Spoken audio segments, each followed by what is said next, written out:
Linguagem bíblica. Neville Goddard. 26 de setembro de 1969. Todos são homens na eternidade.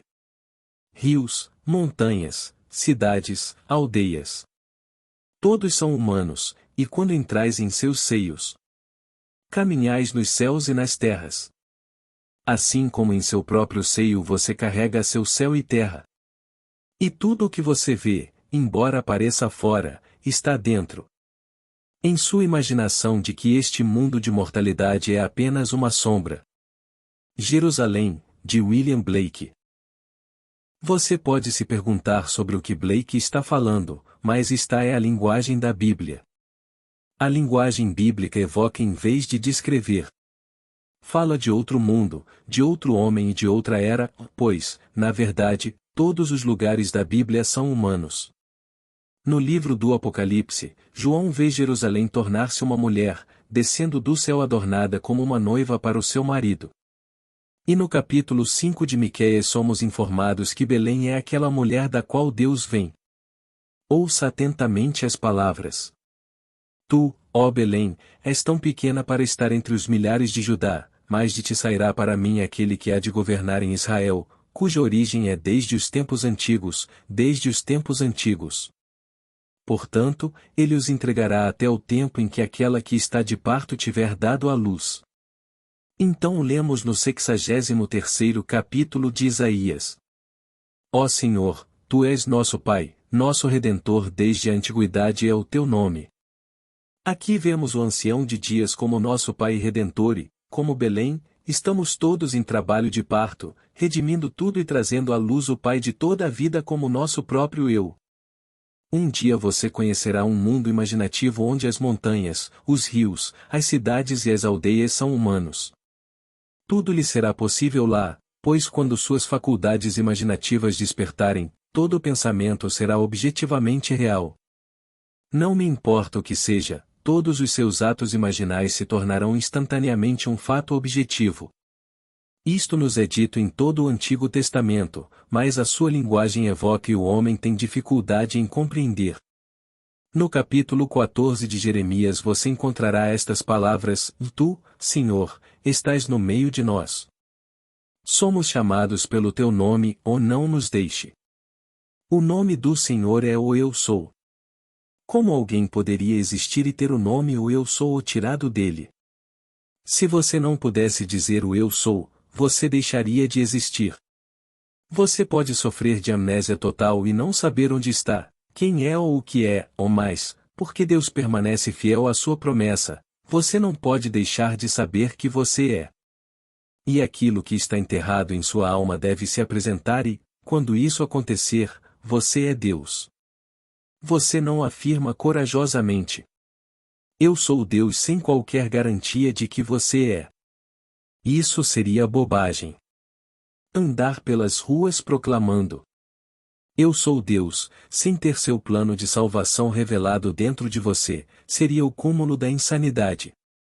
Mas quando ele se revela em você, você não o proclama a ninguém, você simplesmente sabe disso e vive de acordo com esse conhecimento.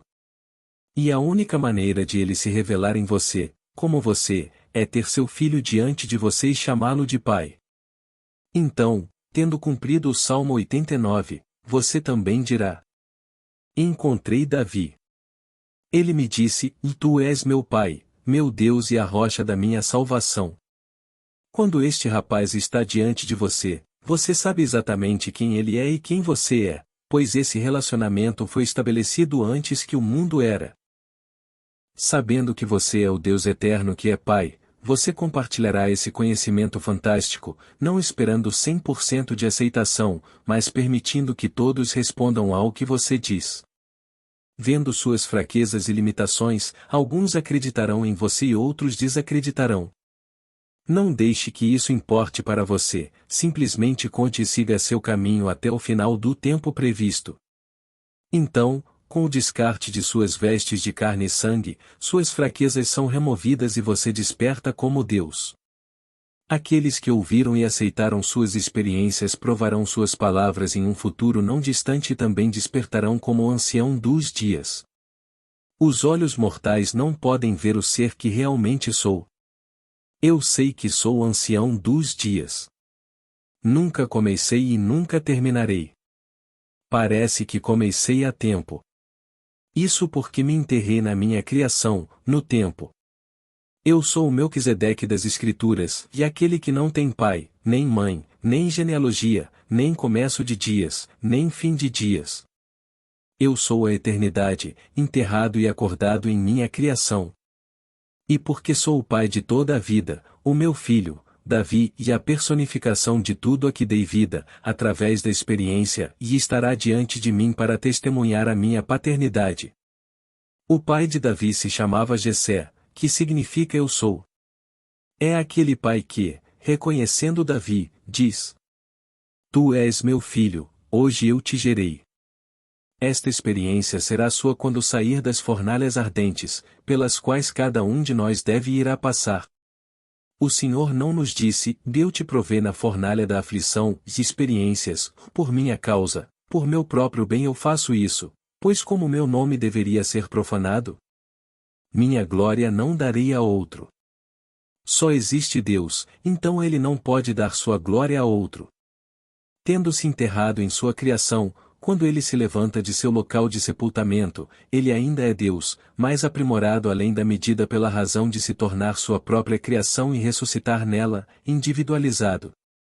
Somos todos membros de um corpo que participa neste grande jogo de rios, montanhas, cidades, colinas e aldeias, todos os quais são humanidade, todos homens na eternidade. Você já se reclinou em uma cadeira com os olhos fechados, como se estivesse dormindo, e imaginou um riacho de água tão real que você poderia colocar suas mãos mentalmente nele e elas estariam molhadas. Quando você colocou as mãos em concha e as levou à boca, você sentiu a água descendo pela garganta. Se sim, você sabe que o estado em que entrou é muito real e pessoal. Esse é o poder que está reservado para você. Esse é o seu poder amanhã, quando tudo estará à sua disposição, tudo baseado na sua maravilhosa imaginação humana, pois isso é Deus.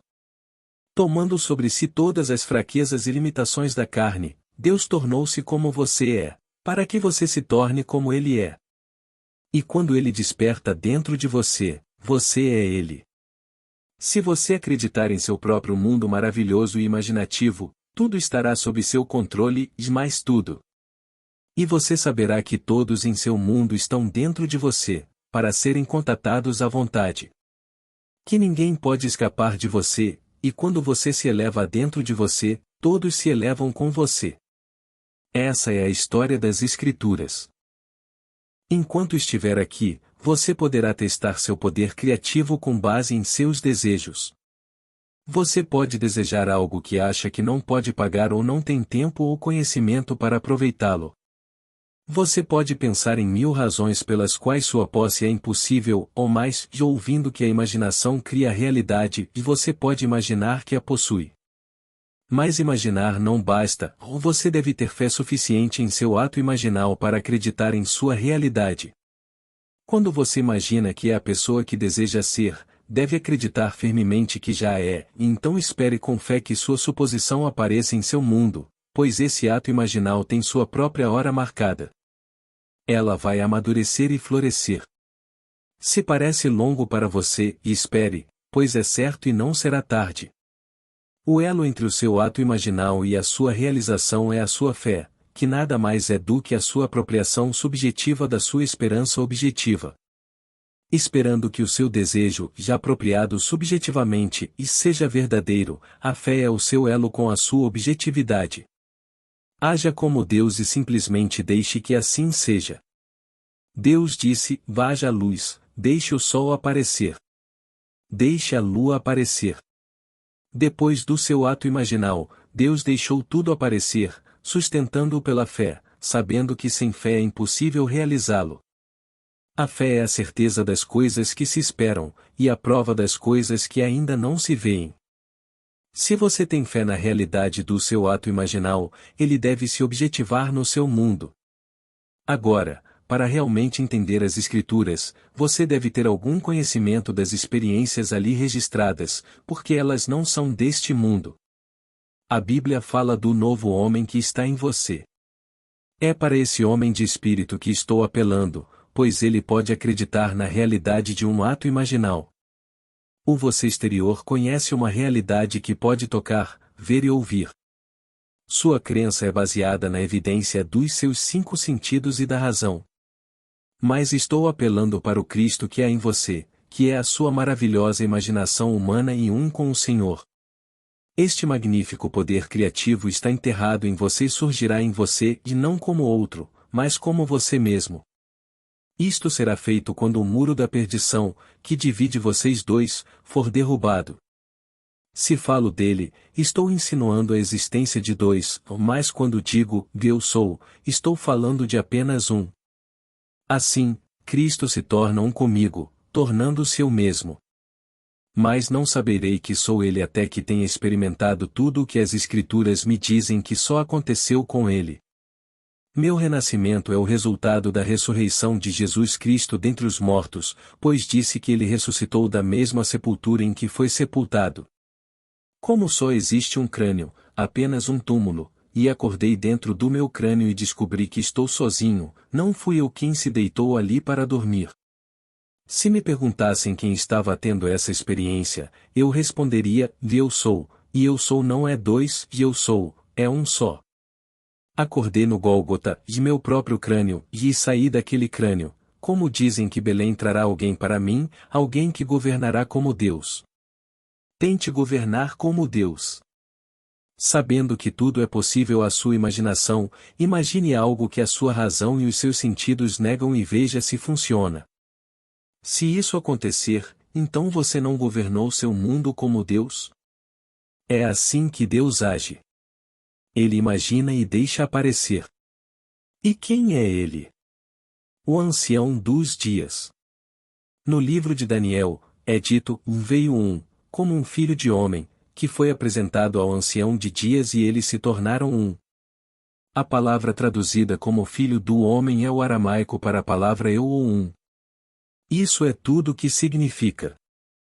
Portanto, quando Jesus usa a palavra filho do homem, ele está designando sua função como mediador entre o mundo do homem e o reino de Deus. No livro de João ele diz, vós Santo Padre, eu lhes dei a conhecer o teu nome, o nome que me deste. Aqui ele lhe diz que o nome é Pai, dizendo, Santo Padre. Agora ele quer outra coisa. Que o amor com que me amaste esteja neles e eu neles, pois o Santo Padre usa o corpo do amor. Quando você entra na presença do ancião dos dias, você vê Deus na forma humana divina, que é amor infinito. E quando ele incorpora você a si mesmo através de um abraço, você se funde com o amor, tornando-se assim o ancião dos dias. Você sabe disso porque sente, mas o amor não pode ser visto com olhos mortais, e quando você contar a sua história, quem te ouvir dirá: Você. Por que você ainda não tem 50 anos? No caso do orador, eles diriam: Você ainda não tem 70 anos, mas conhece Abraão? E eu responderia: Antes de Abraão, eu existia. Eles então pegavam pedras para me apedrejar com os fatos da vida. A sua certidão de nascimento, local de nascimento, os seus antecedentes sociais, intelectuais e financeiros estão todos catalogados, todos disponíveis como pedras a serem atiradas quando você ousa afirmar que é conhecido por alguém que, como antepassado, e viveu incontáveis séculos atrás. Alguém que não apenas se alegrou em ver o seu dia, mas também o viu e ficou feliz. Afirmar que você não apenas o conhece, mas veio antes dele, não faz sentido, mas é verdade. Aquilo que não tem origem, enterrou-se naquilo que começou no tempo, para elevar ao seu próprio nível aquilo que começou no tempo e que não tem origem. Aqui encontramos a história de Nabucodonosor e Melquisedeque reunida em uma só. Nabucodonosor era um rei insano, já assim como o homem neste mundo. E Melquisedeque, que não tem pai nem mãe, nem origem, nem começo nem fim no tempo, está sepultado dentro de Nabucodonosor. Elevando-se naquilo que começou no tempo, ele transforma o tempo em eternidade. Aqui novamente temos a história da vinda do Pai. Encontrar o Pai de toda a vida é tudo o que vale a pena. O que mais vale a pena encontrar? Encontrar US$ 1 milhão seria maravilhoso no momento, mas um dia o dinheiro acabará, pois tudo aqui morre. Até os próprios céus estão se dissolvendo, mas a sua imaginação não pode se dissolver, pois ele é o Pai que existia antes do mundo existir. Então, quando a imaginação surge em você, você é Deus, mesmo que ainda esteja com uma roupa desgastada. E quando o mundo te chama de morto, é porque você voltou para o Pai, como o Pai. À medida que a imaginação cresce em você, você entende as palavras: "Eu saí do Pai e vim ao mundo. Novamente estou deixando o mundo e voltando para o Pai." Agora o mesmo eu faz esta afirmação. Vá para meus irmãos. Se somos todos irmãos, não diferimos deste eu em quem tudo aconteceu. O Evangelho é apenas o registro de experiências vistas e ouvidas na alma. Então, vá e diga aos meus irmãos que estou ascendendo para meu Pai e Pai deles, para meu Deus e Deus deles. Não existe outro Pai senão o único Pai, e nenhum outro Deus senão o único Deus, que está em todos nós como a nossa maravilhosa imaginação humana. Quando você diz, "Eu sou", esse é Ele, e não existe outro Deus. Você não saberá que é Deus, entretanto, até que as Escrituras se tornem vivas e se cumpram em você. Para esse propósito e somente para esse propósito você veio ao mundo. Você não veio aqui para consertar as coisas, como diriam os sacerdócios. Este mundo é uma sala de aula, onde o homem procura o seu pai, e quanto tempo, vasta e severa será a angústia antes de ele encontrar seu pai, é muito difícil dizer. Não sei quando Deus despertará dentro de você, mas eu sei que Ele o fará, e então você verá a razão por trás de tudo isso. Portanto, deixe o mundo como está e não faça nenhuma tentativa de mudá-lo. Todos os dias os políticos tentam mudar o mundo. Temos muitos que afirmam ser os nossos salvadores, mas cada um, tal como os Hitler e os Stalines do mundo, tem pés de barro. Mesmo assim, as pessoas acreditarão neles e você não poderá impedi-los, porque estão sonhando. Tendo toda imaginação, você não pode impedir o homem de imaginar, e imaginar cria a realidade. Esta noite eles estão tentando parar de fumar. Tentaram acabar com o álcool em 1919 e, ao fazê-lo, aqueles que viviam na sarjeta tornaram-se bilionários, ganhando milhares de milhões que não podiam e não declararam e declarar para efeitos de impostos. Alameda Capone ganhou US$ 130 milhões líquidos por ano durante 14 anos sem pagar impostos. Eles o pegaram por alguns milhares por causa de uma pequena infração, mas o que aconteceu com os 130 milhões por ano? Então, os benfeitores farão tudo de novo.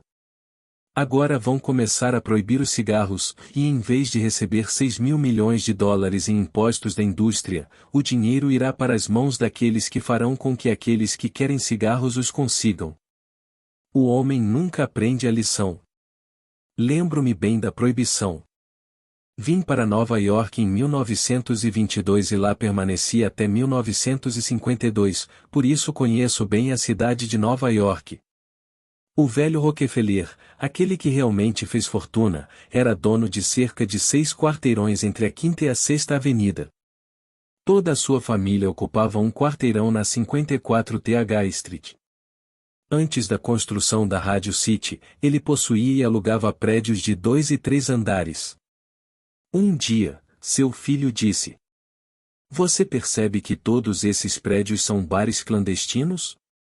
Aqui estava um Batista, e que deu milhões para a campanha da seca, e alugando casas para serem usadas como bares clandestinos. Então você vê, você pode se cegar para qualquer coisa.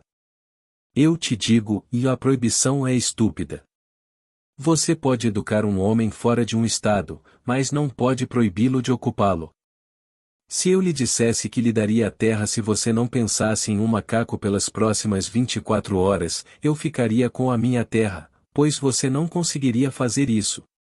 Todo mandamento negativo será quebrado, pois Deus entregou todos os homens à desobediência para ter misericórdia de todos. No momento em que eu lhe der uma ordem que seja negativamente digna, eu o entregarei à desobediência. Existe apenas um mandamento que não é negativo. Esse é: ama teu pai e tua mãe. Todo mandamento tem que ser quebrado, mas o homem pensa que é muito santo. Perguntaram a um homem que comemorou recentemente seu 100º aniversário o que ele achava que contribuiu para sua longevidade e ele respondeu: fumar. Tenho fumado todos os dias da minha vida desde os 8 anos de idade. Outra senhora, que morreu de câncer na garganta aos 30 anos, disse aos repórteres que nunca havia fumado um cigarro na vida. Minha mãe nunca fumou ou bebeu, mas teve uma morte muito dolorosa aos 62 anos. Meu pai bebia como um peixe. Ele quebrou todos os códigos de saúde. Ele nunca leu nada sobre o que deveria comer para viver, apenas viveu. Ele comia o que queria, quando queria. Ele bebeu o que quis, quando quis, e morreu aos 85 anos de pura exaustão. Tendo estes dois exemplos diante de mim, não acredito nesta bobagem relativa ao que devo comer e beber. Vou usar este corpo assim como uso uma roupa, e quando o fizer, os homens me chamarão de morto, mas não estarei morto, serei um com o Cristo desperto, pois experimentei as Escrituras. Davi, no Espírito, me chamou de pai, então agora sei meu nome e voltarei a ter essa consciência. Lembre-se, a Bíblia evoca, não descreve. Existem 3 tipos de escrita: jornalismo, literatura e escrituras. Você pode estudar jornalismo ou literatura, mas não as escrituras, pois tudo é revelação, tudo visão e escrito para evocar, não para descrever. À medida que as visões o possuírem, você descobrirá que tudo nas escrituras se torna homem. Os rios, as montanhas, as cidades, as aldeias, todos são homens. No capítulo 4 de seu livro, Daniel compartilhou sua visão, dizendo: Eu vi um vigilante, um santo descer do alto e o ouvi dizer: Corte a árvore, corte seus galhos, arranque suas folhas, espalhe seus galhos. Fruto, mas deixe o toco amarrado com ferro e bronze. Agora a árvore se torna uma pessoa. Regue-o com o orvalho do céu. Tire dele a mente do homem e deixe sua habitação estar entre os animais até que 7 tempos passem por ele e ele aprenda que o Altíssimo governa o reino dos homens e o dá a quem ele quer, até mesmo ao mais humilde entre os homens. A árvore mencionada aqui é a árvore da vida, que cresce no cérebro humano. Foi cortado até a raiz, mas dessa árvore da vida, chamada Jessé, sairá um rebento, que é o que o Pai está esperando. Ele está esperando sair do homem. Então Deus, e aquele que criou o mundo e tudo dentro dele, e desceu à sua criação. E quando ele ascende, ao todo, ele apaga o tempo e o espaço como os conhecemos e se torna a única realidade. Agora, vamos entrar no silêncio.